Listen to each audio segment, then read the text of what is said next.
My fans who had faith in me and showed me unconditional love and support.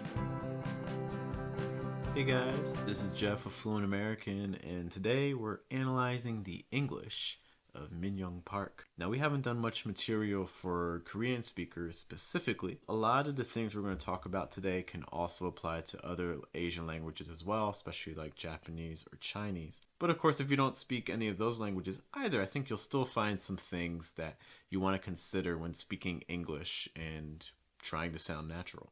Let's start off with some consonant sounds that tend to be tricky, especially for that region of the world. L and R sounds. Is there anything that is most memorable while filming that show? Most memorable moments. Memorable. Memorable.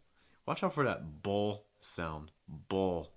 Bull. You want to make sure that that last L is just a little bit stronger compared to how she says it. Most memorable moments. Again, memorable. Memorable. When you're making the L, in general, what's happening is you're raising that front of your tongue to the top of your mouth and making contact where your top tooth and your gum meet.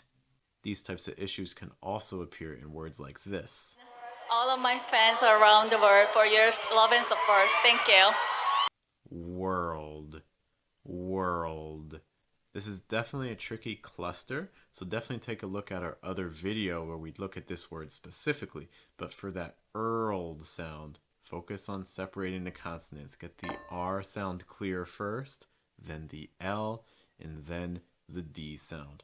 ERLed, ERLed, world, world. R sounds are tricky because it's easy for them to kind of overpower a word, but at the same time, you do need to make sure it's coming off strong enough. Listen to this really quick. How about we do this and do this? And Okay. it will, the director liked that, and luckily many people like that scene. So Okay. Director, director. Hold that R sound at the end of director just a little bit stronger. Make sure it's long enough and audible and clear. Director. This is especially true in American English. Naturally, in British English, there's going to be a little bit of difference in terms of how the R is used. In general, though, her speaking patterns are more American English based than British based. Don't forget to subscribe to the channel. N sounds can also be tricky.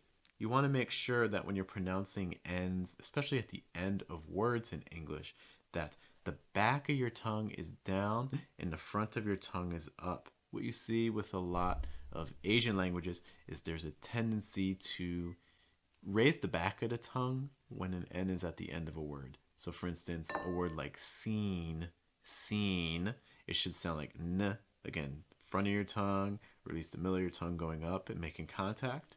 Your top tooth and your gum meet. N, N, seen. Making sure the back of your tongue is down so lots of air can go through. Seen, seen. Compare that to how she says it. there are so many scenes that are off script. Something else that would help to make this word sound a little bit clearer would be holding the long I. There's a tendency, not just for Korean speakers, but for lots of language groups, to almost reduce long I's. And it kind of sounds more like sen, but it's more seen. E, really again pressing that in the middle of your tongue, really pressing it up. It's the top of your mouth. You're holding that E sound, E, seen. So it's not sen, it's more seen, seen. Also just making sure that you're putting stress at the right parts of words and at the right parts of sentences. When I was first offered to play Song Dong-mi in her private life, Offered, offered. Compare that to how she says it. first offered to play. Again, the stress should really appear on that first syllable. Offered. How about here? What about my fans who had faith in me and showed me unconditional love and support? Unconditional, unconditional, conditional, unconditional. Making sure that the stress is on that short I sound. You could also, like we mentioned earlier, make that N sound just a little bit clearer at the start. Unconditional. Making sure, again, that the back of your tongue is down. Last thing that can help to sounding just a little bit more native-like would be to watching linking. So for instance, listen to this. What's wrong with the secretary came and busted season 2 in the past year? It's perfectly fine the way she says it, but what you'll often hear native speakers do is when you have a T that's followed by like a Y sound, like a Y or like a U, that T is often going to make like a ch sound. It's like past year, instead of past year.